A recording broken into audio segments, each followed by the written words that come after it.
എനിക്ക് ഒരു ദിവസത്തെ വർക്കേ ഉള്ളൂ.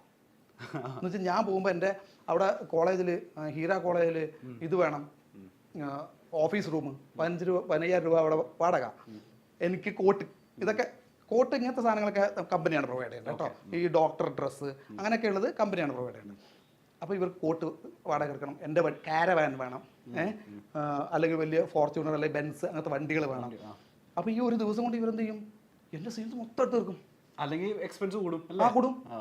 അതുകൊണ്ട് ഞാൻ ജോയ്സ് സാറോടൊക്കെ പറഞ്ഞ് എനിക്ക് എന്ന് വെച്ചാൽ ഞാൻ ഇവിടുന്ന് ഇൻസ്ട്രക്ഷൻ കൊടുക്കും, നിങ്ങൾ അങ്ങനെ പോയിട്ട് അങ്ങനെ ചെയ്യണം ഇങ്ങനെ ചെയ്യണം എന്നൊക്കെ പറഞ്ഞിട്ട് ചെയ്യും. അവസാനം എൻ്റെ ഗുണ്ടക്ക് 14 ദിവസത്തെ വർക്കും എനിക്ക് ഒരു ദിവസം. ഞാൻ ജോയ്സ് സാറോട് ചോദിച്ചു, പറഞ്ഞു ഞാൻ സാറേ എനിക്ക് ഗുണ്ടയാക്കി തരാം പറഞ്ഞ്. ആന്നേ ചേട്ടാ, ഒരു ഫ്രണ്ടിനെ വിളിച്ചിട്ട് നമുക്ക് 2 വാക്ക് ചേട്ടനെ പറ്റി ആരോട് ചോദിക്കാൻ പറഞ്ഞാൽ ചേട്ടൻ ആരുടെ പേര് പറയും? ഇപ്പൊ നമുക്ക് ഫോൺ ചെയ്യാൻ പറ്റിയ സ്വാതന്ത്ര്യമുള്ള, ഏത് പച്ചപ്പാതിരാത്രിയും വിളിച്ച് 2 തെറി പറയാനൊക്കെ സ്വാതന്ത്ര്യമുള്ള ഫ്രണ്ട് ആരാന്ന് വെച്ചാൽ ആരുടെ പേര് പറയും? മനീഷിനെ വിളിക്കാം. പിന്നെ നമ്മള് ഇപ്പൊ അടുത്ത അൻസാജ് ഡയറക്ടറാണ്. മരതകം എന്ന് പറഞ്ഞിട്ട് ഇപ്പം അടുത്ത് ഇറങ്ങാൻ വേണ്ടി പോകുന്നു. വിഷ്ണു ഉണ്ണികൃഷ്ണൻ, ബിപിൻ ഒരു പടം ഇറങ്ങാൻ വേണ്ടി പോകുന്നു. മരതകം അതിന്റെ ഡയറക്ടറാണ്. നമ്മൾ ഇവര് ടീംസൊക്കെ ഇവിടെ വാഴക്കാലയാണ് താമസിക്കുന്നത്, ഒരു വീട്ടിലാണ് താമസിക്കുന്നത്. നമ്മൾ വൈകുന്നേരം അവിടെ പോയി കഥ പറച്ചിലും ഇതൊക്കെ ആയിട്ട് സിനിമാ സംബന്ധമായിട്ടുള്ള കാര്യങ്ങളൊക്കെ ആയിട്ട് ഇരിക്കുന്ന ആൾക്കാരാണ്. അപ്പോൾ ഈ റീസെൻ്റ് ആയിട്ടാണ് പരിചയപ്പെട്ടത്. പക്ഷേ ഈസ് എ ഗുഡ് ഗൈ. അതുകൊണ്ട് എൻ്റെ ഒരു നല്ല സുഹൃത്തായിട്ട് ഞാൻ കൂട്ടിയിരിക്കുന്ന ഒരാളാണ്, മനസ്സിലാക്കുന്ന ഒരാളാണ് അൻസാജ്. മേ ബി ഒരു ഡയറക്ടറും റൈറ്ററും ഒക്കെ ആയതുകൊണ്ടായിരിക്കും. അൻസാജ് ഉണ്ട്, തോമസ് ഊട്ടി ഉണ്ട്, വിളിക്കാൻ വിളിക്കും. തോമസ് ഊട്ടിനെ വിളിച്ച് കഴിഞ്ഞാൽ പക്ഷേ ആദ്യം ആലോചിക്കേണ്ടത് അവൻ ആദ്യം എടുത്ത ഉടനെ ഒരു തെറി വിളിക്കും. ഒരു തെറിയിലാണ് അവൻ തുടങ്ങും. സെൻസർ ചെയ്ത് വിടേണ്ടി വരും നമ്മള്. സെൻസർ ചെയ്തു. പക്ഷെ നിങ്ങളെ നമ്പർ വിളിച്ചു കഴിഞ്ഞാൽ ഓക്കെ, നിങ്ങൾ നമ്പർ വിളിച്ചോ ആയിരിക്കും, അല്ലെങ്കിൽ ഉറപ്പാണ് ഫസ്റ്റ് തെറി അവന്റെ. SmileyTrips.com, India's #1 travel and tourism company. നിങ്ങളുടെ ഡൊമസ്റ്റിക് ആൻഡ് ഇന്റർനാഷണൽ ടൂർ പ്ലാനുകൾ സുഗമമായി ക്രമീകരിക്കും SmileyTrips.com. കൂടുതൽ വിവരങ്ങൾക്ക് SmileyTrips.com എന്ന വെബ്സൈറ്റ് സന്ദർശിക്കുക.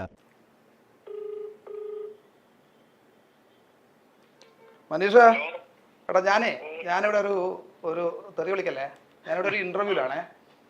അപ്പോൾ പിന്നെ ഇവർക്ക് എന്നെപ്പറ്റി നവീൻ വിളിച്ചോണ്ടിരിക്കുന്നത്, എന്നെപ്പറ്റി എന്തോ നിന്റെ അടുക്ക ചോദിക്കണമെന്ന്. നിങ്ങളെ കൂട്ടുകാരെ വിളിക്കുന്ന പറഞ്ഞിട്ട് വിളിച്ചതാണ്. ഞാനിത് ഗദ്ദാഫിക്ക് കൊടുക്കാം.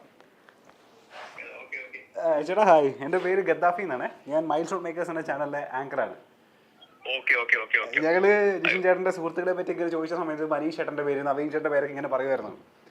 ആ ചേട്ടൻ പറഞ്ഞു റിസ്ക്കാ വിളിക്കുന്നത്, കാരണം വിളിച്ച ചിലപ്പോ പച്ച തേക്ക് ആയിരിക്കും കേൾക്കുന്നത്. മനീഷ് അങ്ങനെ വിളിക്കുന്നത്, മനീഷ് വിളിക്കുന്നില്ല, മനീഷ് പാവം പിടിച്ചാ. മനീഷ് ചേട്ടാ, അപ്പോ പുള്ളിക്കാരനെ പറ്റി നമുക്കൊന്ന് ആധികാരികമായിട്ട് കുറച്ച് കാര്യങ്ങൾ ചോദിക്കാൻ വേണ്ടിട്ടാ ചേട്ടനോട് വിളിച്ചത്. ഈ ജിഷിൻ ചേട്ടനെ പറ്റി ആസ് എ ഫ്രണ്ട് എന്താ മൊത്തത്തില് നമ്മളുടെ അഭിപ്രായം എന്താണ്? പുള്ളിക്കാരനെ പറ്റി ഒരു 3 കാര്യങ്ങൾ പുകഴ്ത്തി പറഞ്ഞു, എന്നിട്ട് ഒരു 5 കാര്യങ്ങൾ കുറ്റവും പറഞ്ഞാൽ മതി. 3 കാര്യങ്ങൾ പുകഴ്ത്തി പറഞ്ഞു, 2 കാര്യങ്ങൾ അതെ. അല്ല, നെഗറ്റീവ് ഒന്നും പറയാൻ കാണില്ല, നെഗറ്റീവേ ഉള്ളൂ. എന്ത്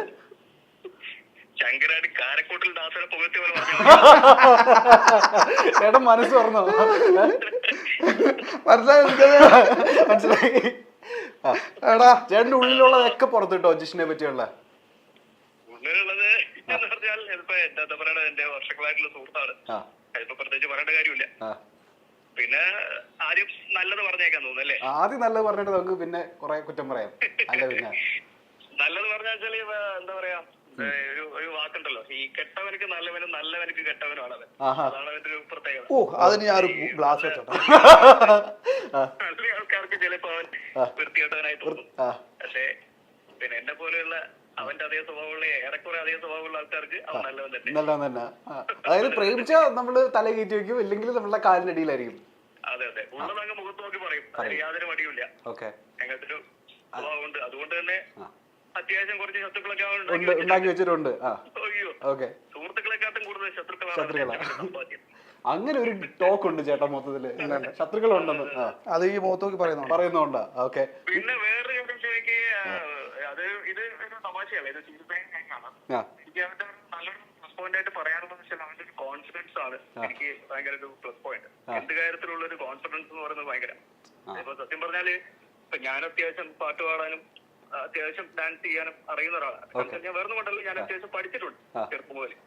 ജിസിനെ സംബന്ധിച്ചിടത്തോളം ഇങ്ങനെയുള്ള കാര്യങ്ങളൊന്നും പഠിച്ചില്ല. അവരുടെ ആഗ്രഹവും അവന്റെ ആഗ്രഹത്തിന്റെ പുറത്താണ് അവൻ അഭിനയിക്കാൻ വന്നത്. ഇപ്പൊ അങ്ങനെയുള്ള ജിസിൻ ഈ ഡാൻസ് റിയാലിറ്റി ഷോക്കൊക്കെ എന്നെ വിളിച്ചിട്ട് എടാ വാടാ നമുക്കൊരു ഡാൻസ് റിയാലിറ്റി ഷോ ഉണ്ട് നീ വാ എന്ന് പറയുന്നത്. അതായത് ഡാൻസിന്റെ ഡാ പോലും അറിയാത്ത ജിസിനാണ് അത്രയും കോൺഫിഡൻസ് ഒക്കെ തന്നിട്ട് ഒരു ഷോയ്ക്ക് വേണ്ടി വിളിച്ചു പോകുന്നത്. അതിന്റെ ഒരു കോൺഫിഡൻസ് ലെവല് മനസ്സിലാക്കിയത്. ചേട്ടൻ ഡാൻസ് കളിപ്പിച്ച് ചേട്ടൻ വിടുന്നുള്ളത് പാട്ട് പാടും പാട്ട് പാട്ട് പാടും അത് ഫുൾ കോൺഫിഡന്റ് നമ്മൾ എന്ത് ചെയ്യും? ബാക്കിയുള്ളവർക്ക് ഇഷ്ടപ്പെടാതിരിക്കും, അതൊന്നും വിഷയമേ അല്ല.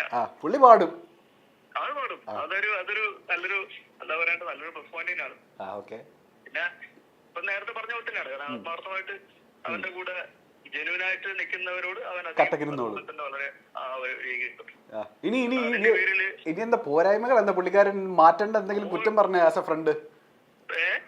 ഇനി ആള് തിരുത്തേണ്ട അല്ലെങ്കിൽ മാറ്റേണ്ട കുറച്ച് കാര്യങ്ങൾ പറഞ്ഞേ.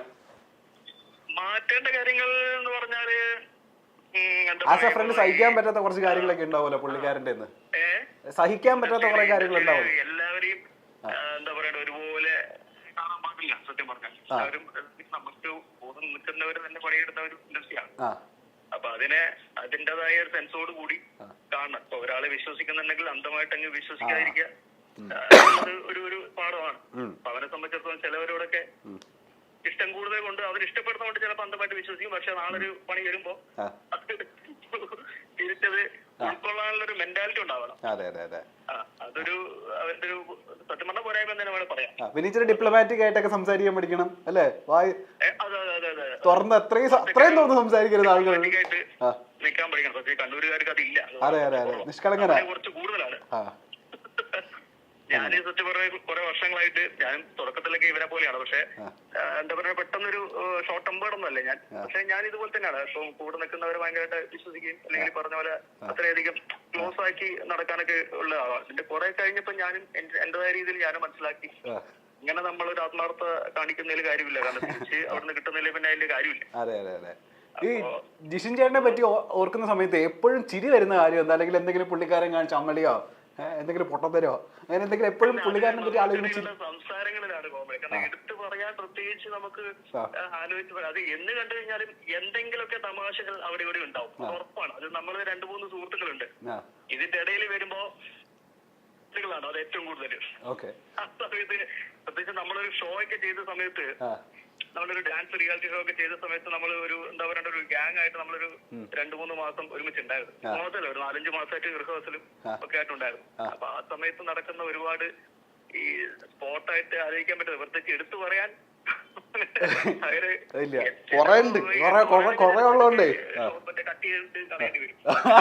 കട്ട് ചെയ്ത് കളയേണ്ടി വരും നമ്മള്. അത് സെൻസർ ചെയ്ത് പറയേണ്ടി വരും. അപ്പൊ അതുകൊണ്ട് നല്ല ഫ്രണ്ടാ. നമ്മളെ കൂടെ നിന്നോളൂ എപ്പോഴും കട്ടക്ക്. എന്തായാലും ചേട്ടാ സന്തോഷം കേട്ടാ. അതായത് നമ്മള് സീരിയലായി കാണുന്നുണ്ട് നിങ്ങളുടെ ഈ പറഞ്ഞ പോലെ ചേട്ടനെ പോലെ തന്നെ പുള്ളി തുടക്കം വന്നപ്പോഴും ഇതുപോലെയൊക്കെ തന്നെ ആയിരിക്കും. ഇപ്പോഴും ഏതാണ്ട് വലിയ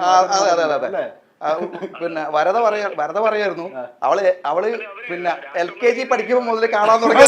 അന്ന് ഇതുപോലെ തന്നെ മനീഷ് ചേട്ടാ നിങ്ങളെ ഞാൻ സ്കൂളിൽ പഠിക്കുമ്പോ മുതൽ കാണുന്നല്ലേ എന്ന് പറഞ്ഞിട്ട് അല്ലേ LKG പഠിക്കുമ്പോ മുതൽ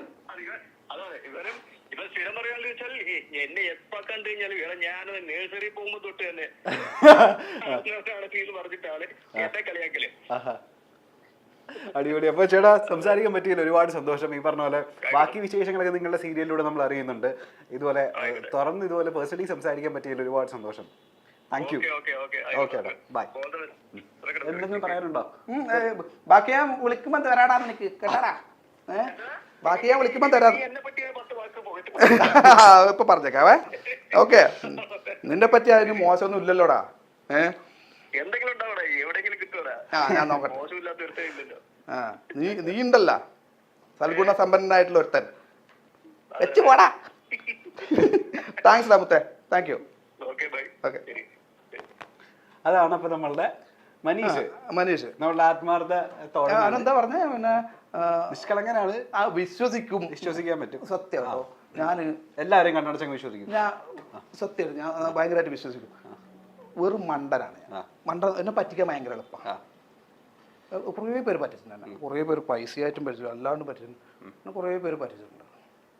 പറ്റിക്കാൻ എളുപ്പമാണ്. നമ്മളെ വിചാരം, എൻ്റെ വിചാരം ഭയങ്കര കണ്ണിങ് ആണ്, എന്നെ ഇതാക്കാൻ പറ്റില്ല എന്നൊക്കെയാണ് എൻ്റെ വിചാരം. പക്ഷെ എന്നെ പറ്റിക്കാൻ നല്ല ഏറ്റവും എളുപ്പം. എന്നെ മാത്രമല്ല, ബേസിക്കലി നമ്മളെ മൊത്തത്തിൽ കണ്ണൂർക്കാരുടെ വിചാരം വലിയ പുലികളാണെന്നാണ്. പാവങ്ങളാ പറ്റിക്കാൻ ഭയങ്കര എളുപ്പം. ശുദ്ധന്മാരാ. പക്ഷെ ഞാൻ അത്ര ശുദ്ധമൊന്നുമല്ല കേട്ടോ. ആ ലെവലാദ്യം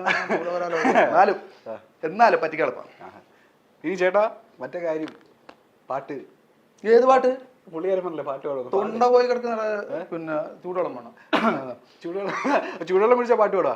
ഏതാ പാട്ട് പാടും? ഇച്ചിരി ഇച്ചിരി ഓളമുള്ള പാട്ട് പാടിക്കോ. നമ്മളിവിടെ എന്താ പറയാ, എനിക്ക് പാട്ടിന്റെ ലിറിക്സ് ഒന്നും ചേട്ടൻ ഉണ്ടാക്കി പാടിയോ? കറക്റ്റ് ശുദ്ധ സംഗീതം ആരും നിർബന്ധം പിടിച്ചില്ല. അന്ന് പിന്നെ ഇത് വേറെ ലെവലിൽ അതാ വേണ്ട. ഇല്ല പാട്ടൊന്നും പാടില്ല, ഭയങ്കര ബോറായിരിക്കും എനിക്ക്. എൻ്റെ ചേട്ടൻ നല്ലോണം പാടും. എൻ്റെ ചേട്ടന് നല്ലോണം പാട്ട് പാടും. അതൊക്കെ ഉണ്ടായിരുന്നു. ഞാനങ്ങനെ നോക്കട്ടെ, ഞാൻ ഇങ്ങനെ ആലോചിച്ച് നമുക്ക് അതിനിടയിൽ എപ്പോഴെങ്കിലും എനിക്ക് ഓർമ്മ വന്നിട്ടുണ്ട്. സീരിയലിലെ നായകനായാലും നായികയായാലും അവർക്ക് മിനി സ്ക്രീൻ പ്രേക്ഷകരുടെ വീട്ടിലെ ഒരു താരം അല്ലെങ്കിൽ വീട്ടിലെ ഒരു വ്യക്തി എന്നൊരു പരിഗണനയാണ് എപ്പോഴും ലഭിക്കാറുള്ളത്. നമ്മൾ വർഷങ്ങളായി കണ്ടുവരുന്ന വില്ലന്മാരെയും നായകന്മാരെയും ഒക്കെ നമുക്ക് ഇപ്പോഴും വലിയ ഇഷ്ടമാണ്. അങ്ങനെ വില്ലൻ വേഷത്തിലൂടെ മിനി സ്ക്രീനിലേക്ക് എത്തി പിന്നീട് നായകനായും സഹനടനായും ഒക്കെ നമ്മുടെ മുന്നിലേക്ക് എത്തിയ നടനാണ് ജിഷിൻ മോഹൻ. മിക്കപ്പോഴും സോഷ്യൽ മീഡിയ പോസ്റ്റുകളിലൂടെ ആരാധകരുടെ ശ്രദ്ധ നേടിയിട്ടുമുണ്ട് ജിഷിൻ. അടുത്തിടെ വ്യക്തി ജീവിതത്തിലെ ചില തുറന്നു പറച്ചിലുകൾ നടത്തിയും ജിഷിൻ വാർത്താക്കോളങ്ങളിൽ ഇടം പിടിച്ചിരുന്നു. നടി വരദയുമായുള്ള വിവാഹമോചനം മുതൽ നടി അമേയ നായർ ജീവിതത്തിൽ ചെലുത്തിയ സ്വാധീനം വരെ ജിഷിൻ അന്നൊക്കെ തുറന്നു പറഞ്ഞിരുന്നു. തന്റെ ജീവിതത്തിൽ സ്വാധീനം ചെലുത്തിയ തന്റെ അച്ഛന്റെ കാര്യവും പറയാറുണ്ട്. തുറന്ന് സംസാരിക്കുന്ന പ്രകൃതം തനിക്ക് തന്നെ പലപ്പോഴും വിനയായിട്ടുണ്ടെന്ന് ജിഷിൻ പറയാറുണ്ട്. തന്റെ വിവാഹബന്ധം തകർന്നതിനെക്കുറിച്ചും ജീവിതത്തിൽ പറ്റിയ പിഴവുകളെക്കുറിച്ചുമെല്ലാം നടൻ സംസാരിച്ചിട്ടുണ്ട്. പുറമേക്ക് കാണുന്നത് പോലെ അല്ല പലരും എന്നാണ് ജിഷിൻ പറയാറുള്ളത്. സീരിയലുകളിൽ ചിലരുടെ ഇടപെടൽ കാരണം തനിക്ക് അവസരം നഷ്ടപ്പെട്ടിട്ടുണ്ടെന്നും ജിഷിൻ മോഹൻ പറയാറുണ്ട്. ഒരു പുതിയ വർക്ക് ലഭിച്ചാൽ ആരോടും പറയാൻ പാടില്ല. പ്രോജക്റ്റ് ടെലികാസ്റ്റ് ആയാൽ മാത്രമേ പറയാവൂ, അല്ലെങ്കിൽ അവസരം നഷ്ടപ്പെടും. ഷൂട്ടിങ്ങിനെത്തിയ ശേഷം പോലും തന്റെ സീരിയലിൽ നിന്ന് മാറ്റിയ അനുഭവം ഉണ്ടായിട്ടുണ്ടെന്ന് നടൻ അന്ന് പറഞ്ഞു.